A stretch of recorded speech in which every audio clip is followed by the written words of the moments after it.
Exodus chapter 8 verse 18. But when the magicians tried to produce gnats by their secret arts, they could not.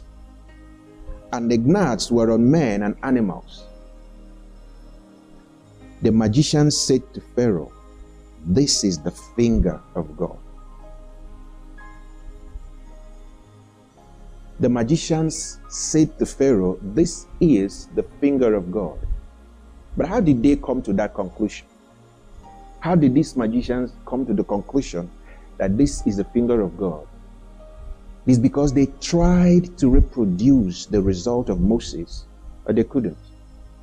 Moses did something in the land by the power of God. Now, all this while, Moses had been doing things. Whenever he does something, these magicians will use their secret arts. I'm going to talk about that in a moment. These magicians will use their secret arts to duplicate the result, apparently. So when Moses hits the water with his rod and it turns to blood, the magicians will do something and the water will also turn to blood. And in the eyes of the people, the magicians had done the exact same thing that Moses did. But they came to this point where Moses did something.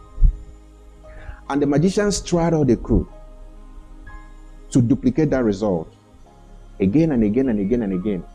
And he couldn't do it. So at the end they said, there's something here. This is the finger of God. This kind of result can only happen by the finger of God. And in this year, in your life, I'd like you to expect the finger of God to work in your life. The finger of God will function, will operate in your life. You are going to see in your life those results that can only happen by the finger of God. Amen.